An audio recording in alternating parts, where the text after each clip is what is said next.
Party फिर से एक सीट पर अदर जो है यहाँ पर बढ़त बनाती हुई नजर आ रही है, लेकिन अन्य पार्टियां जिसमें एनएलओ भी हो सकती है, जेजेपी भी हो सकती है, कोई सी भी क्षेत्रीय पार्टी हो सकती है। तो ये आंकड़ा पल पल बदल रहा है और ये आने वाले 2 से 3 घंटों तक पल पल बदलता रहेगा, लेकिन चंद घंटों के बाद तस्वीर साफ हो जाएगी।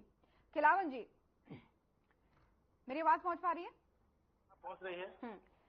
कांग्रेस वालों का कहना है कि हमारी जितनी सीटें आई हैं वो सब ठीक है, लेकिन हमारे लिए सबसे बड़ी जीत यह है कि हमने आपके 400 पार नारे को तोड़ते हुए हम नजर आ रहे हैं। ये हमारे लिए सबसे बड़ी जीत है।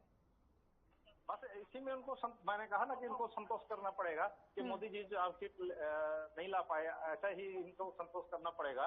लेकिन क्या है, हम देख रहे हैं अभी तो मध्यांतर हुआ भी नहीं है, अभी 12 बज रहे हैं, है ना, और अभी हम 300 का आंकड़ा लगभग पार कर रहे हैं और ये काफी पीछे चल रहे हैं। अभी तो 225-26 इनका दिखा रहा है कि बहुमत के आसपास भी नहीं पहुंच पाएंगे कांग्रेस वाले। हम पूरा स्पष्ट मेजॉरिटी के साथ और जो मोदी जी ने लगता है ये टारगेट दिए हैं उस टारगेट को हम पूरा करेंगे। दिगंबर जी कह रहे हैं कि इसी में संतोष करना होगा, इससे ऊपर तो बढ़ नहीं पाएंगे आप। हमने आपको बताया मैडम कि इन्होंने जो 400 पार का जो आंकड़ा दिया था वो पूरी तरह फेल है। वही हमारी सबसे बड़ी जीत है। आज 10 वर्षों तक ये शासन करने के बाद भी अपना जो नारा दिया था उसको ये पार कर नहीं पा रहे हैं। और कांग्रेस जो है, आप देखिए कि 226 सीट एनडीए की जो गठबंधन है वो 226 भी, अदर जो है 219 सीट। इस प्रकार से आप देखेंगे तो 245 से भी अधिक सीटों से ये बढ़त बनाए हुए है भाजपा गठबंधन के खिलाफ में। और उसके बाद अभी 5 बजे तक आंकड़े आने हैं, कभी भी कुछ भी हो सकता है। और आप देख रहे हैं हमारे जो राहुल गांधी जी हैं वो रायबरेली और वायनाड दोनों से काफी वोटों से वो आगे चल रहे हैं। तो अखिलेश जी वो काफी आगे चल रहे हैं। उत्तर प्रदेश जो पूरे भारत का सबसे बड़ा प्रदेश है उसमें इनकी धज्जियां उड़ गई है, वो हमारी सबसे बड़ी जीत है। हाँ, वो तो दिख रहा है। कन्नौज से जो अखिलेश यादव आगे चल रहे हैं, वहीं रायबरेली से बात करें वहां से राहुल गांधी आगे चल रहे हैं, वायनाड से भी काफी आगे चल रहे हैं। ये निश्चित तौर पर तस्वीरें जो अभी तक की सामने आ रही है, लेकिन उससे पहले एक और बड़ा अपडेट अपने दर्शकों को देना चाहेंगे। लगातार टैली जो है अपडेट हो रही है और वही हम बता रहे हैं 295। एक बार फिर से आपको बता दें इलेक्शन कमीशन क्या कह रहा है। इलेक्शन कमीशन के अनुसार एक बार आंकड़ा आपको बता देते हैं। इलेक्शन कमीशन का कहना है कि बीजेपी जो है 236 सीटों के आसपास अभी तक पहुंची, अभी तक के रुझानों के हिसाब से। तो ये बड़ा अपडेट है इलेक्शन कमीशन के हिसाब से, जो एक बार मैं आपको पढ़ के सुना रही हूं। इलेक्शन कमीशन की वेबसाइट के अनुसार जो है अभी तक बीजेपी 236 सीटों तक बढ़त बनाती हुई नजर आ रही है, वहीं कांग्रेस 99 सीटों पर बढ़त बनाती हुई नजर आ रही है और समाजवादी पार्टी 34 सीटें। ये बहुत बड़ा आंकड़ा है। पिछली बार की बात करें तो पिछले चुनाव में मात्र 5 सीटें जीत पाई थी समाजवादी पार्टी, लेकिन इस बार 34 तक का यह आंकड़ा पहुंचना ये अपने आप में ऐतिहासिक तस्वीर हो सकती है 2019 के मुकाबले। टीएमसी को 30 सीटें पर बढ़त बनाते हुए अभी तक के रुझानों के हिसाब से इलेक्शन कमीशन का कहना है। वहीं डीएमके को 21, टीडीपी को 16, जेडीयू को 14, शिवसेना यूटीपी को 11, वहीं शरद पवार वाली जो एनसीपी है उसको 8, राजद को 5 और लोक जनशक्ति पार्टी यानी रामविलास की पार्टी को 5, शिवसेना शिंदे गुट को 5 मिल रही है अभी तक। यानी जो रुझान कह रहे हैं इलेक्शन कमीशन के हिसाब से ये कह रहे हैं, तो ये तस्वीर काफी दिलचस्प है पिछले यानी 2019 के मुकाबले। तो यहां पर एक और बड़ा सवाल बन जाता है खिलावन जी आपके लिए, बड़ा सवाल बन जाता है क्योंकि लगातार जो है बीजेपी कह रही थी या फिर एनडीए गठबंधन कह रहा था ये कहे कि साउथ में पकड़ मजबूत बनाएंगे, साउथ में पकड़ मजबूत बनाएंगे, इस बार अच्छी सीटें लाएंगे। लेकिन तमिलनाडु के रुझान आ चुके हैं, अभी तक कुछ खास वहां पर दिख नहीं रहा, कोई भी सीट आपके खाते में मतलब रुझान के हिसाब से भी आती हुई नहीं दिख रही है। तो क्या लग रहा है कहां पर कमी रही होगी, या फिर इसके लिए भी 2-3 घंटों का इंतजार और करें, क्योंकि रुझान के हिसाब से तो कुछ आना चाहिए ना।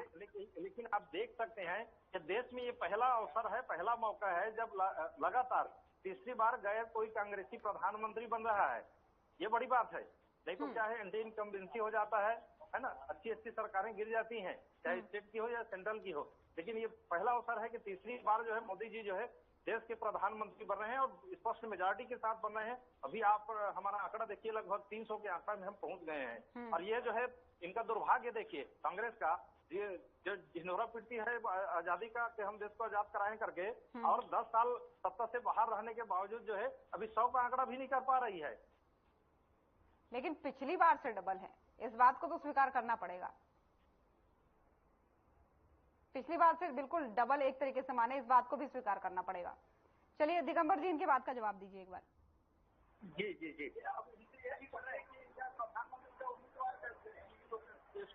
बोल रहे हैं कि हम सरकार बना रहे हैं कि कौन है इनका नेता इनका? ये कह रहे हैं कि बड़ी उपलब्धि, दिगंबर जी आवाज आ रही है ना मेरी? जी जी जी। ये कह रहे हैं कि इसमें तो सबसे बड़ी बात ये है कि तीसरी बार कोई गैर कांग्रेसी प्रधानमंत्री बनेगा, ये इनके लिए बड़ी उपलब्धि है। ये आप देख रहे हैं, इन्होंने चुनाव जीतने के लिए साम दाम दंड भेद सब नीति अपना करके ये चुनाव जीतने का प्रयास कर रहे हैं। आप देख रहे हैं जो भाजपा के खिलाफ में मजबूत लीडर बना है, उसको किस प्रकार से ये झूठे मामले बना करके जेल भेज रहे हैं ताकि उनको आगे बढ़ने से रोका जाए। आप झारखंड में जाकर के देखिए, दिल्ली में जाकर के देखिए, जितने भाजपा के मजबूत नेता हैं, जो भाजपा के खिलाफ मजबूत पार्टी बन करके सामने आई है, वो सबको झूठे मामले बना करके जेल भेज करके ये भाजपा सत्ता में आने का प्रयास कर रही है।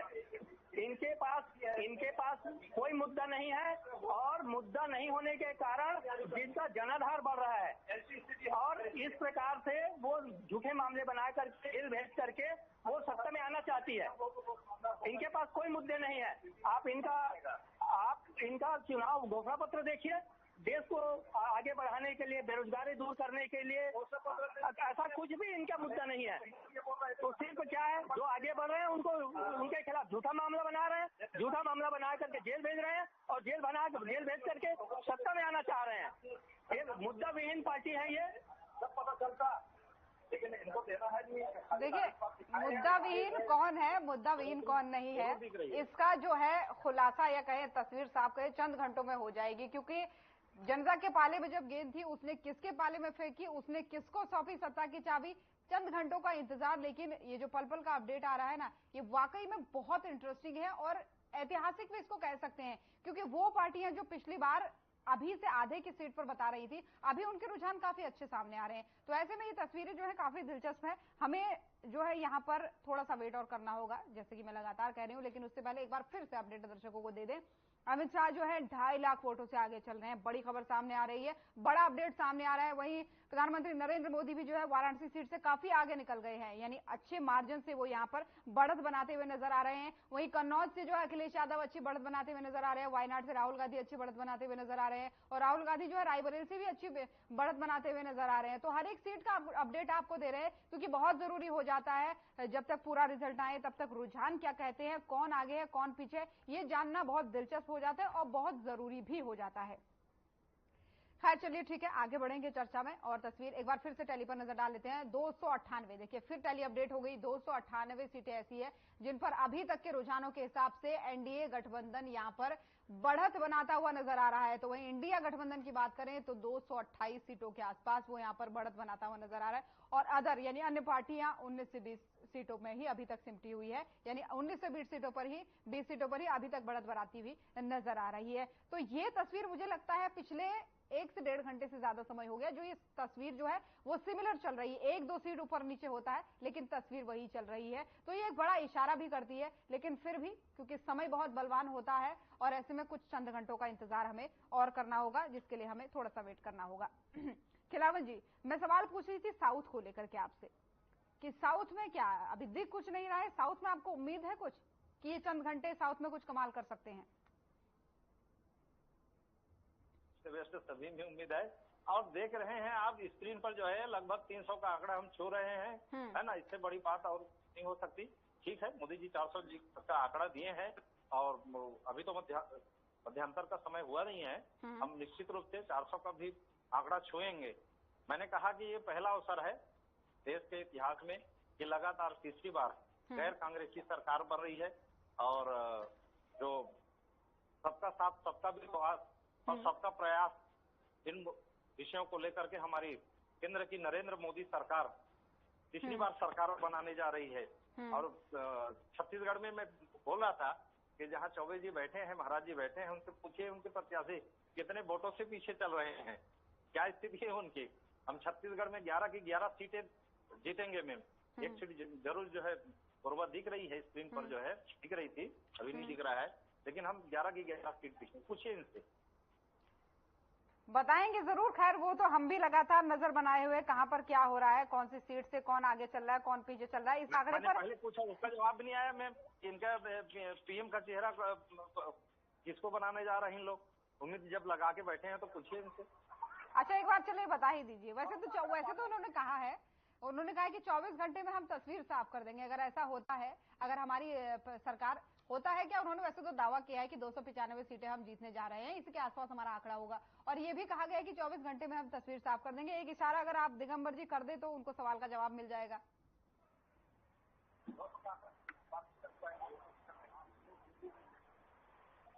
दिगंबर जी आवाज पहुंच पा रही है? हाँ जी। एक इशारा अगर आप कर दें। ठीक है, आपने 24 घंटे की बात कही कि बता देंगे, लेकिन फिर भी वो आपसे बार बार पूछ रहे हैं। और ये अभी ही नहीं है, इससे पहले भी पूछा जा रहा है। प्रचार के दौरान पूछा गया, मतदान के दौरान पूछा गया, उससे पहले भी पूछा गया। और इवन जो है बड़े बड़े नेताओं ने, जो एनडीए के बड़े नेता है, बीजेपी के बड़े नेता है, उन्होंने देश में, प्रदेश में हर एक जगह पर जाकर ये बात भी कही कि उनके पास चेहरा कौन है स्पष्ट नहीं है। 5 पीएम बनाने की तक बात आई कि हर साल पीएम बदलेंगे, यहां तक बात आई। ये बात आई कि एक तरफ मोदी हैं जिनको आपने जाना है, परखा है, सोचा है, समझा है और काम देखा है, और दूसरी तरफ कौन है नेता इसका पता नहीं। ये बात लगातार जो है एनडीए गठबंधन के जो बड़े बड़े नेता है उनके द्वारा कही जाती रही। तो एक इशारा कर दीजिए। और वो आपसे पीएम का नाम पूछ रहे हैं कि बताइए भाई किसको बनाने जा रहे हैं अगर आपकी सरकार बनती है। इंडिया गठबंधन में जितने लीडर हैं सब प्रधानमंत्री के योग्य हैं। कोई भी प्रधानमंत्री बन सकता है, योग्यता की किसी भी लीडर में कमी नहीं है। हमारे इंडिया गठबंधन में एक से एक लीडर हैं, हाँ, जो सब मोदी से ज्यादा योग्यता रखते हैं। अच्छा उनको 2-4 ऑप्शन दे दीजिए, उनको 2-4 ऑप्शन दे दीजिए। कर नहीं पा रहे अभी तक, और ऐसी जो है अपनी लड़ाई हमेशा जो है 10 साल से आप देख रहे हैं, ये कोई कर पाएंगे नहीं। एक आध नाम अगर आप उनको ऑप्शन के तौर पर दे देते तो वो थोड़ा सा इस सवाल का जवाब उनको मिल जाता, क्योंकि बार बार पूछते हैं। ये अभी की बात नहीं है, मैं जितने डिबेट कर चुकी हूँ अभी तक, ये सवाल हर एक बीजेपी प्रत्याशी पूछता है कि भाई आपके पास चेहरा कौन सा है। किसी को भी बनाया जा सकता है, वो मोदी से कम नहीं होंगे। चलिए खिलाफ जी, उम्मीद करती हूँ आपको आपके सवाल का जवाब मिल जाएगा। लेकिन इंडिया गठबंधन के द्वारा ये कहा गया है कि हम 24 घंटे में तस्वीर साफ करेंगे अगर हमारे पक्ष में फैसला आता है तो। खैर ये देखने वाली बात होगी, लेकिन उससे पहले आंकड़ा लगातार दिलचस्प है। टैली आपके सामने चल रही है, हर एक पल की तस्वीर दिखा रहे हैं, हर एक पल का अपडेट दे रहे हैं। ग्राउंड जीरो से हमारे जो संवाददाता है वो लगातार बने हैं और एक एक पल की जानकारी आपको दे रहे हैं। कहीं मत जाइएगा, महाकवरेज लगातार जारी है। यहाँ पर छोटे से ब्रेक के लिए रुक रहे हैं।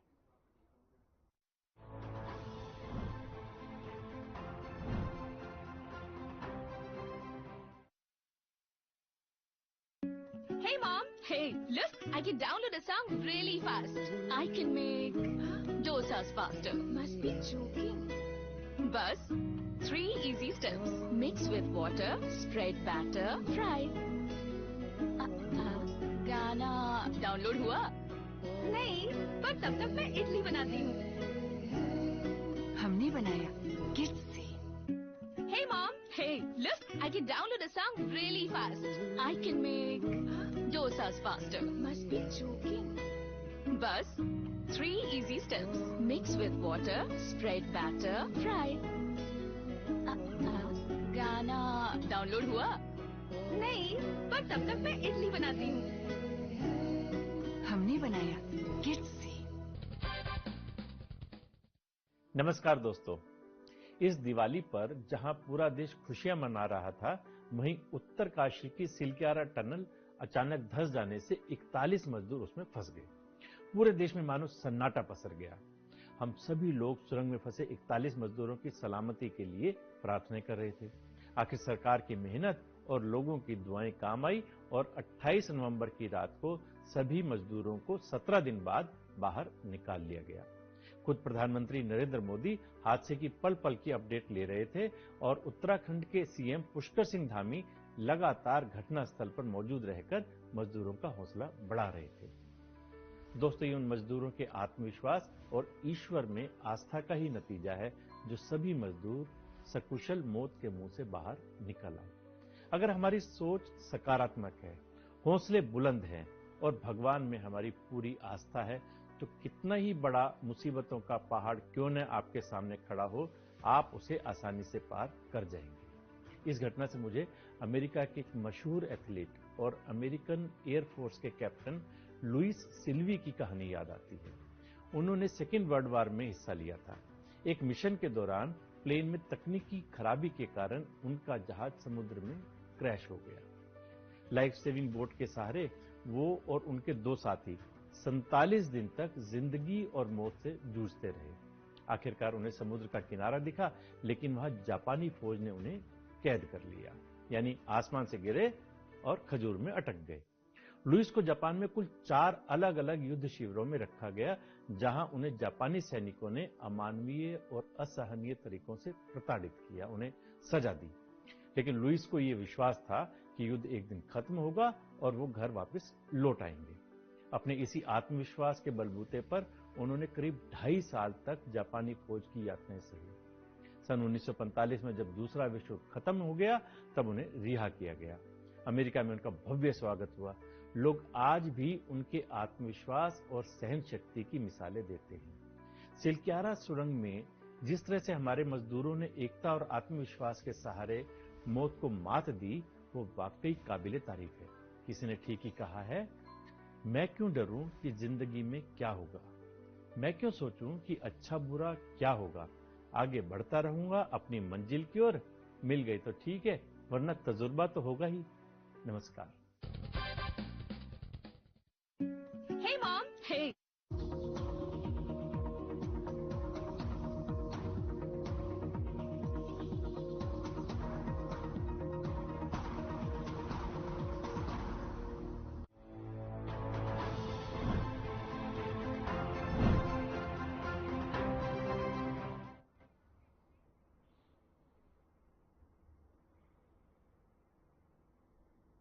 और ब्रेक के बाद एक बार फिर से स्वागत है आप सभी का चुनावी दंगल में। किसका होगा राज तिलक, चंद घंटों बाद ये पता चल जाएगा। और पल पल का अपडेट क्योंकि आप तक पहुंचा रहे हैं, पल पल की तस्वीर क्योंकि आप तक पहुंचा रहे हैं, तो इसलिए बहुत जल्द ये तस्वीर साफ होने वाली है। टेली बार बार अपडेट हो रही है, लेकिन आंकड़ा जो है वो इर्द गिर्द घूमता हुआ नजर आ रहा है, जो आप अपनी टीवी स्क्रीन पर देख रहे हैं।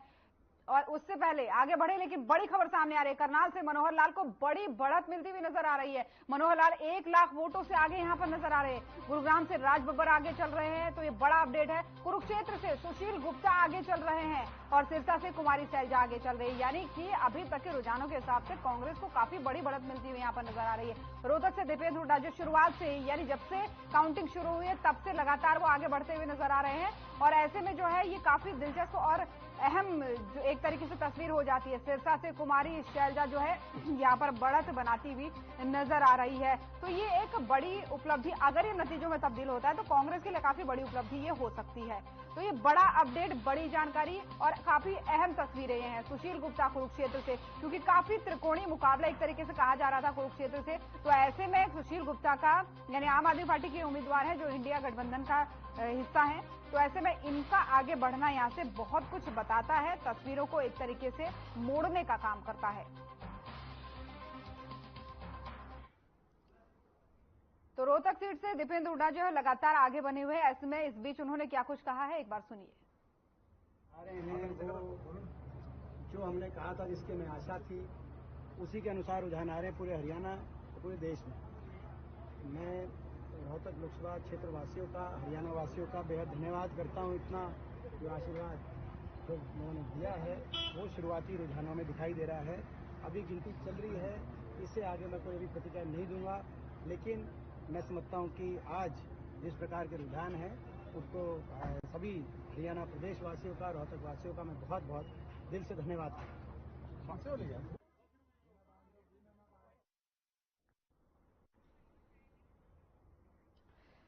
तो 296 सीटों पर एनडीए इस वक्त तक, अभी तक के रुझानों के हिसाब से बढ़त बनाती नजर आ रही है। इंडिया गठबंधन 228, और ये आंकड़ा जो है काफी दिलचस्प इसलिए हो जाता है क्योंकि पिछले 2 घंटे से लगातार ये आंकड़ा 1-2 सीट ऊपर नीचे जाता है, तो तस्वीर बदलने में काफी अहम मायने ये आंकड़ा रखता है। और छत्तीसगढ़ की जहां बात करते हैं, बगल में टैली चलिए, आपके राइट साइड देखिए, यहां पर 10 सीटों पर बीजेपी बढ़त बनाती हुई नजर आ रही है, क्योंकि राज्यवार भी आपको प्रदेशवार भी बता रहे हैं और पूरे देश का आंकड़ा भी बता रहे हैं। यानी 543 सीटों में से एक बार आपको ओवरऑल बता रहे हैं, जो नीचे की तरफ आपके स्क्रीन में टैली चल रही है, जिसमें एनडीए गठबंधन जो है 296 सीटों के आसपास जो है बढ़त बनाता हुआ नजर आ रहा है, लेकिन इंडिया गठबंधन 200 पार है वो भी। तो ये एक बड़ी उपलब्धि अगर होगी, जब ये अगर नतीजों में ये आंकड़े तब्दील होते हैं। वहीं अदर के खाते में जो है 19 सीटों के आसपास बढ़त बनाती हुई नजर आ रही है।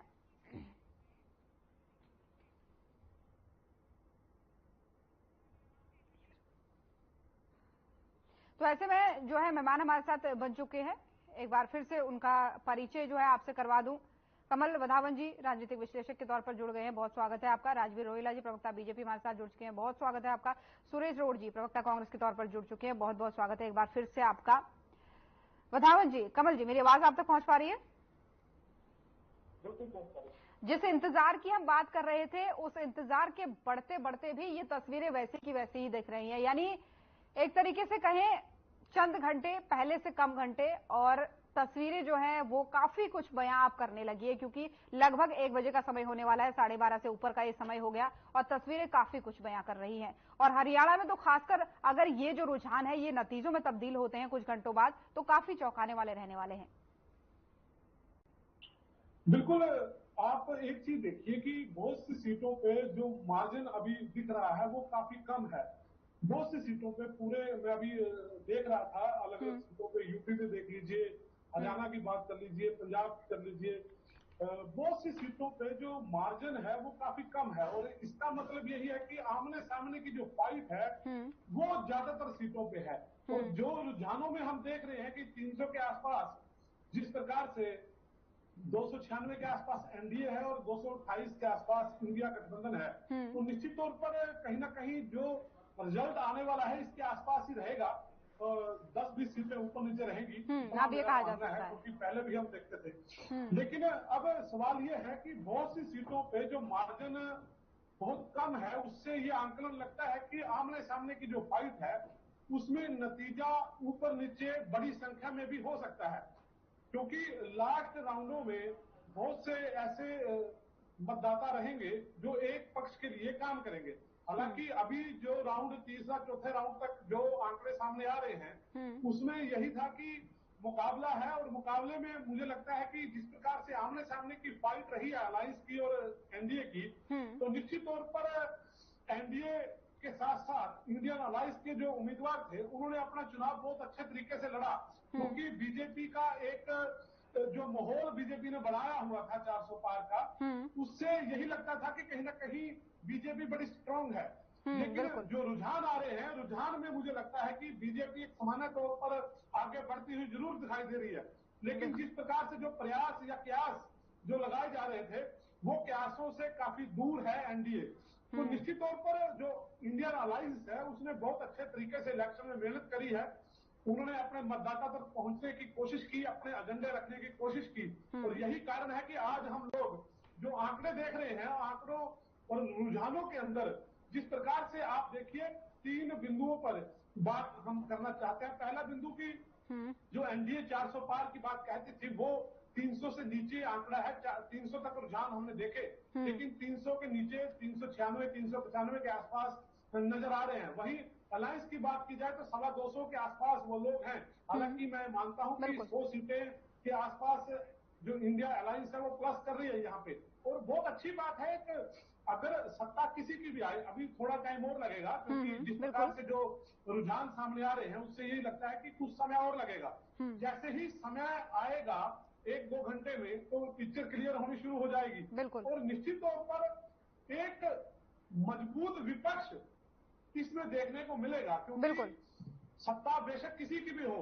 लेकिन उसके सत्ता के साथ साथ जो भी विपक्ष रहेगा, विपक्ष की भूमिका भी बड़ी मजबूती से देखी जाएगी। बिल्कुल देखी जाएगी, क्योंकि इससे पहले हम देखते थे कमल जी, कई बार जो है अन्य दल भी, जो क्षेत्रीय दल कहें चाहे बीजेपी इवन कहें, वो जो है विपक्ष के एक प्रतिनिधित्व पर सवाल खड़ा करता था या फिर उसके मजबूत होने पर सवाल खड़ा करता था। ये उनके लिए भी एक बड़ा जवाब कह सकते हैं इसको। खैर लौटूंगी आपके पास, सुरेश जी हमारे साथ बने हुए। सुरेश जी, हिमाचल प्रदेश की 4 सीटें जहां पर अभी कुछ भी बीजेपी मतलब कांग्रेस की तरफ बढ़ता हुआ नहीं दिख रहा है, तो ऐसे में मंडी सीट जहां पर आप उम्मीद लगाए बैठे थे, एक मजबूत कैंडिडेट आपने उतारा था विक्रमादित्य को, और ये सोच करके कि ये अच्छा जवाब देंगे, लेकिन अभी बढ़त कुछ खास बनती हुई नहीं दिख रही है वहां पर।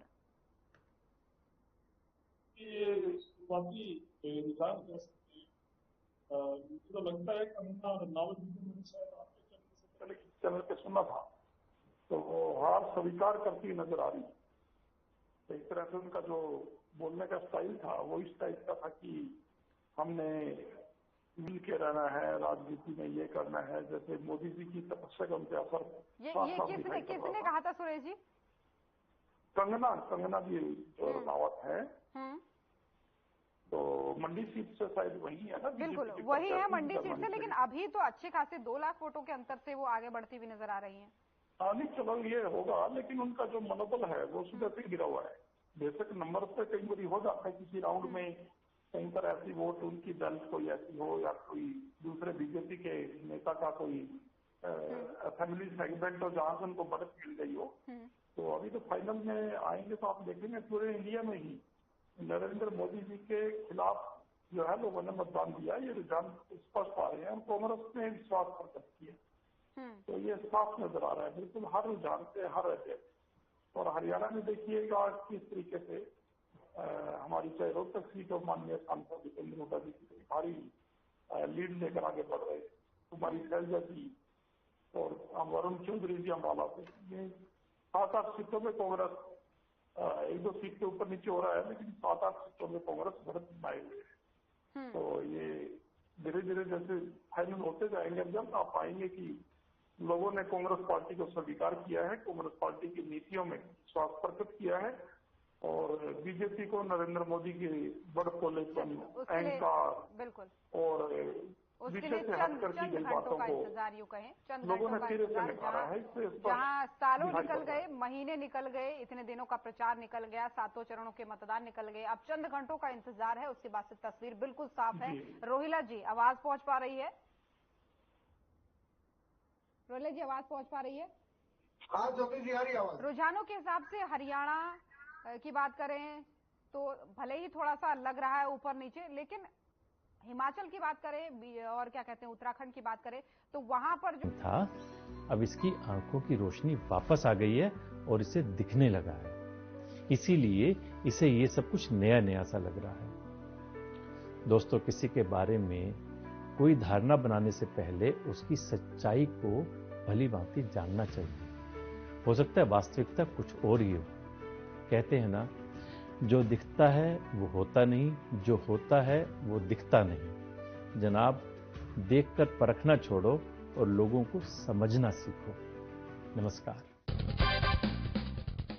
Sugar, BP, high BP, piles की बीमारी, बवासीर जिसे हम कहते हैं, और बहुत सारी बीमारियां जो इंसान को गिरफ्त में ले रही हैं, उसमें सबसे ज्यादा खतरनाक रोग जो है वो है शुगर। ये कोई बीमारी नहीं है, बहुत सारी बीमारियों का एक पोटली है ये। तो शुगर को कंट्रोल करने के लिए वैद्यवान का डायबिटीज कंट्रोल पाउडर जो है वो आपके लिए बनाया गया है। इस नंबर पे कॉल कीजिए, दवा मंगवाइए, इस्तेमाल कीजिए और फिर फायदा बताइए।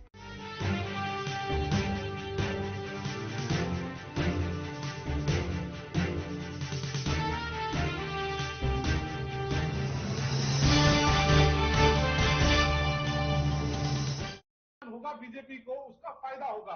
तो ये ऐसे भी गणित जो बिठाने की एक प्रक्रिया रही थी जो हम देख रहे थे, वो कारण भी मैं मानता हूं कि वो फेल हुए हैं। इसके अलावा हरियाणा में डेरों और मठों का बड़ा रोल रहता है, लेकिन इस बार बीजेपी के पक्ष में जो डेरे और मठ थे, वहां से भी एक अच्छा मैसेज जो जनता को जाना चाहिए था या उनके अनुयायियों को जाना चाहिए था, वो भी प्रॉपर से नहीं गया। ये भी एक कारण बीजेपी की पीछे रहने का हो सकता है। तो निश्चित तौर पर मजबूती के साथ, मुद्दों के साथ कांग्रेस भी मैदान में थी और ऐसे चेहरे कांग्रेस लेके आई जिसने बीजेपी के उम्मीदवारों को टक्कर दी है। और मैं मानता हूं, अब अभी मैं देख ही रहा था कि 5 सीटों पे बीजेपी रुझानों में आगे है और 5 पे अलायंस के, मान लो ये कह सकते हैं कि कांग्रेस हरियाणा में आगे है। तो निश्चित तौर पर एक बड़ी गजब सी जो चीज मुझको दिख रही, गुरुग्राम में आपने देखा, गुरुग्राम में राज बब्बर को कहीं ना कहीं कम आंका जा रहा था, लेकिन शुरुआती रुझानों में जिस प्रकार से अभी मैं देख रहा हूं, अभी भी 23,000 प्लस की जो लीड लेकर राज बब्बर आगे मैदान में है। हालांकि हो सकता है कि नूम मवाद से ये चीजें चली हो सकता है कि उसका फायदा राज बब्बर को मिल रहा हो, आने वाले चीजों में ये फर्क थोड़ा कम हो जाए। लेकिन बहुत बड़े मार्जिन से जिस प्रकार से अपना कुमारी शैलजा की बात कर ली जाए और अपना दीपेंद्र हुड्डा की बात कर ली जाए,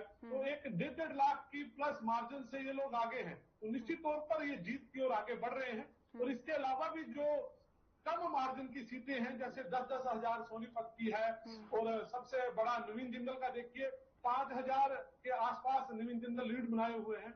तो बहुत बड़ी लीड ये लोग मान के चल रहे थे। तो वहां जो सुशील गुप्ता है उसने बहुत अच्छे तरीके से जो चुनाव है अपना लड़ा कुरुक्षेत्र के अंदर, ये एक अच्छी बात थी। और बहुत बढ़िया तरीके से जब मैनेजमेंट होती है चीजों की तो उसके रिजल्ट भी आते हैं। और देखिए सबसे बड़ी बात, आप करनाल का जिक्र बीच बीच में हम करते हैं, और करनाल में जिस प्रकार से पूर्व मुख्यमंत्री मनोहर लाल वो मैदान में हैं, लेकिन अभी मैं जो देख रहा हूं इलेक्शन कमीशन की साइड पे करीब करीब 1,24,000 की बढ़त में है। लेकिन आप ये ना भूलें कि ये इससे पहले 6 लाख प्लस का मार्जिन से यहाँ से चुनाव बीजेपी ने जीता हुआ है। तो उसके मुकाबले अगर आज आंकलन किया जाए रुझानों को देखते हुए, तो वो भी लगता है कि कहीं ना कहीं बीजेपी जो करनाल में भी दावा कर रही थी बड़े वोटों से मार्जिन से जीतने का, वो मुझे बड़ा मार्जिन यहाँ भी दिखाई नहीं दे रहा। और बहुत से मुद्दे ऐसे रहे। और सबसे बड़ी बात ये कि जिस प्रकार से कांग्रेस में कहीं ना कहीं कुछ क्लेश देखने को हमेशा मिलता रहा था, लेकिन इस इलेक्शन में मुझे लगा कि ऐसा भी कुछ नहीं था। एकजुट होकर बेशक धड़ा कोई भी हो, उन्होंने अपनी कैंपेन को चलाया। हालांकि भवानी महेंद्रगढ़ की बात कर ली जाए, वहां भी जो कांग्रेस के उम्मीदवार हैं पूरी अच्छी तरीके से धर्मवीर को फाइट दे रहे हैं। हाँ बिल्कुल, वहां पर कांटे की टक्कर है, सही कह रहे हैं आप, बिल्कुल सही कह रहे हैं, मार्जिन से आगे अभी दिख रही है। बिल्कुल कमल जी, बिल्कुल सही कह रहे हैं आप, कांटे की टक्कर, कुछ जगहों पर लीड है लेकिन जहां पर टक्कर चल रही है वो काफी कांटे की चल रही है, जो हम लगातार दर्शकों को बता रहे हैं। मैं चाहूंगी चर्चा में आगे बढ़ना, लेकिन उससे पहले छोटा सा अपडेट दे दो एक बार सीटों को लेकर के, फिर से एक बार अपने दर्शकों को बता दें। बांसवाड़ा डूंगरपुर से बीजेपी के प्रत्याशी राजकुमार रोज जो है वो बंपर बढ़त से आगे चल रहे हैं। ऑल ओवर में बता रही हूँ देश भर में कहां कहां कौन कौन सी सीटों पर कौन आगे चल रहा है। वहीं करौली धौलपुर से कांग्रेस के प्रत्याशी आगे चल रहे हैं भजन लाल, 86,000 वोटों से ज्यादा से आगे चल रहे हैं। वहीं भिंड से ये बीजेपी के प्रत्याशी जो है वो आगे चल रहे हैं 15,000 लगभग वोटों से। वहीं बठिंडा सीट से जो काफी जो है हॉट सीट थी और इसको लेकर के चर्चा बहुत हो रही थी, तो इसमें जो है अकाली दल की हरसिमरत कौर बादल जो है वो आगे चल रही है लगभग 14,000 वोटों से। वहीं पंजाब चंडीगढ़ की 14 सीटों पर जो है काउंटिंग लगातार जारी है। ऐसे में जो जालंधर की सीट है वहां पर उम्मीदवार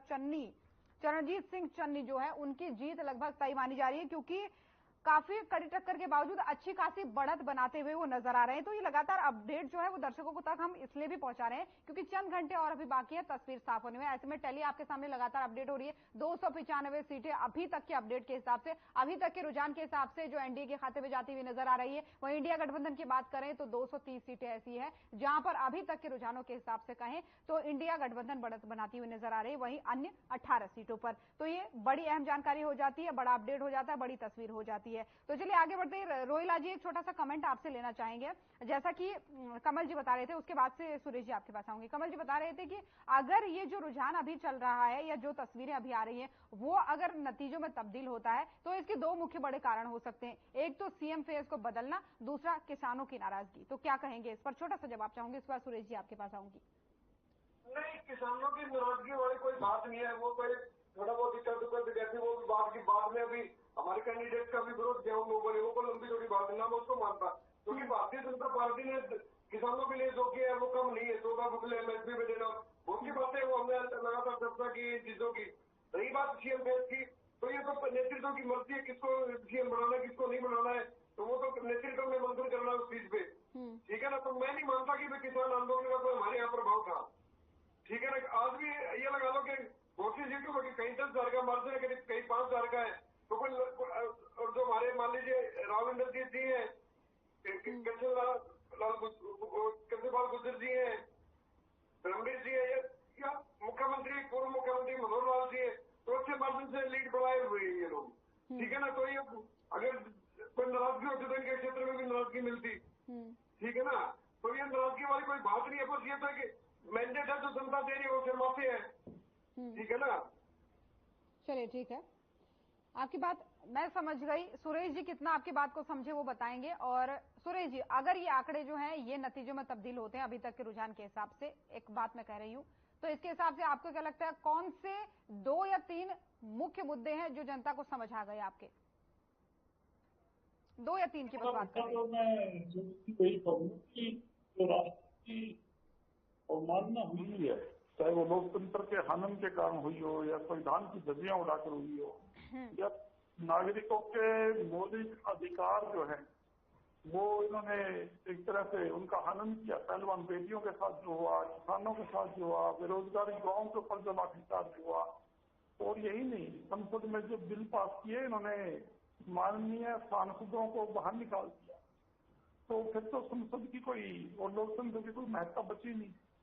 3 काले कानून बिना बहस के पास किए, लेकिन तमाम जो लोग आवाज उठाने वाले थे उन पे इन्होंने निशाना बनाना शुरू कर दिया। ट्विटर पर उनको ट्रोल किया गया और राजनीतिक लोग, कांग्रेस पार्टी के लोग सामने आए।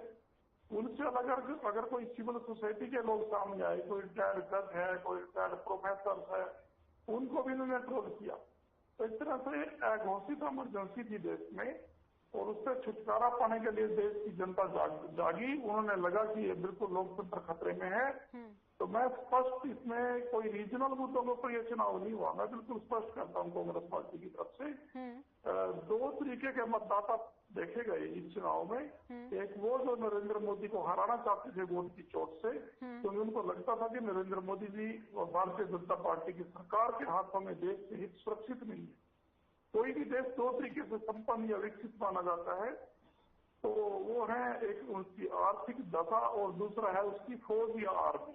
सुरेश जी, एक सेकंड आपको टोक रही हूँ, क्योंकि यूपी का आंकड़ा आ रहा है और काफी दिलचस्प भी आ रहा है, ऐतिहासिक इस तरीके से इसको कहा जा सकता है। पिछले बार के मुकाबले बीजेपी जो यहाँ पर है 37 सीटों पर बढ़त बनाती हुई नजर आ रही है, वहीं कांग्रेस यहाँ पर 6 सीटों पर बढ़त बनाती हुई नजर आई है और समाजवादी पार्टी की बात करें तो 34 सीटों पर यहाँ पर अभी तक के हिसाब से बढ़त बनाती हुई नजर आ रही है। लेकिन बीएसपी अभी तक किसी भी सीट पर बढ़त बनाती हुई नजर नहीं आ रही है और अन्य की अगर बात करें तो 3 सीटें ऐसी है जहां पर बढ़त बनाती हुई अन्य पार्टियां नजर आती है। क्योंकि ये दिलचस्प इसलिए हो जाता है कि पिछली बार समाजवादी पार्टी के खाते में मात्र 5 सीटें गई थी और कांग्रेस की बात करें तो एकमात्र सीट ऐसी थी रायबरेली जो कांग्रेस के खाते में गई थी। और इस बार क्योंकि सोनिया गांधी राज्यसभा से सांसद बन चुकी है तो ऐसे में रायबरेली से राहुल गांधी मैदान में है और वो लगातार आगे चल रहे हैं। और दूसरी बात करें बीएसपी के खाते में पिछली बार लगभग 10 सीटें थी। तो इस बार इस तरीके की अब तक की तस्वीर आना बहुत ही चौंकाने वाले हो जाते हैं और ये बताने वाले हो जाते हैं कि क्या वाकई यूपी की राजनीति में बड़ा बदलाव होने वाला है, क्या बड़ी तस्वीर बदलने वाली है। क्योंकि यूपी की राजनीति देश में राज करने के लिए, देश की सत्ता तक आने के लिए, यदि दिल्ली आने तक के लिए काफी अहम मानी जाती है। सुरेश जी अपनी बात को इस पर टिप्पणी करते हुए पूरी कीजिए। आपने खुद बताया यूपी में भी बदलाव नजर आ रहा है। यूपी एक बड़ा प्रदेश है और देश की राजनीति को बिल्कुल सही बात आपकी प्रभावित करता है और मैं तो ये पूरे राष्ट्र के लिए बता रहा हूँ आपसे, क्योंकि हमने भी अलग अलग प्रदेशों में चुनावी ड्यूटी भी की, वैसे जाना जाना होता है या आजकल सोशल मीडिया पे संपर्क होता है। गुजरात में मैं पीछे था, जो मोदी जी का स्टेट माना जाता है विधानसभा चुनाव में। सोमनाथ में मेरी ड्यूटी थी और सोमनाथ की सीट कांग्रेस पार्टी ने 17 सीटों में जीती।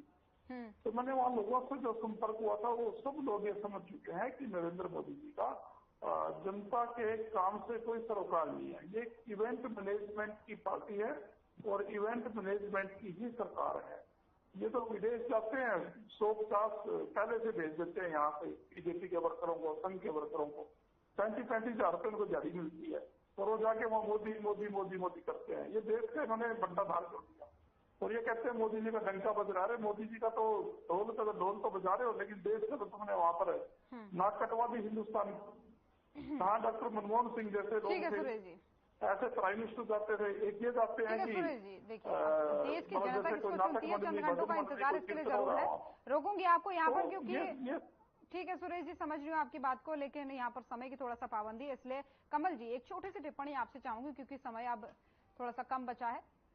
टिप्पणी इसको लेकर के कि तस्वीरें तो वाकई चौंकाने वाली है ही, क्योंकि अगर हम एग्जिट पोल के आंकड़े को लेकर के चले, लेकिन एक चीज यहाँ पर और चौंकाने वाली है जो सवाल मैं काफी देर से पूछना चाह रही थी। केंद्र की तरफ से जो है केंद्रीय फोर्सेस तैनात की गई इस बार कम से कम 7 राज्यों में, और ये चिंताजनक इसलिए होता है। पश्चिम बंगाल की बात करें 7 चरणों में कहीं ना कहीं हिंसा की खबरें सामने आई। उत्तर प्रदेश में 2 दिन बाद तक जो है केंद्रीय फोर्सेस तैनात रहने वाली है। मणिपुर की बात कर लो, आंध्र प्रदेश की बात कर लो, तो ये क्या बताता है तस्वीरें कहीं ना कहीं जो आई बीते दिनों मतदान के दौरान, तो अब ये क्या बताता है केंद्रीय फोर्सेस को तैनात होना पड़ रहा है, तो ये भी तो एक चिंता वाली बात है ना। देखिए ये वो भी 15-15 दिनों बाद तक के लिए हमारे लोकतंत्र में और हमारे जो चुनाव इलेक्शन कमीशन है उनकी प्रक्रिया है। बूथों का और बूथों के अलावा अगर मतदान केंद्रों की बात की जाए या उसके अलावा अगर मतगणना केंद्रों की बात की जाए तो निश्चित तौर पर संवेदनशील और अति संवेदनशील की एक संख्या तय की जाती है।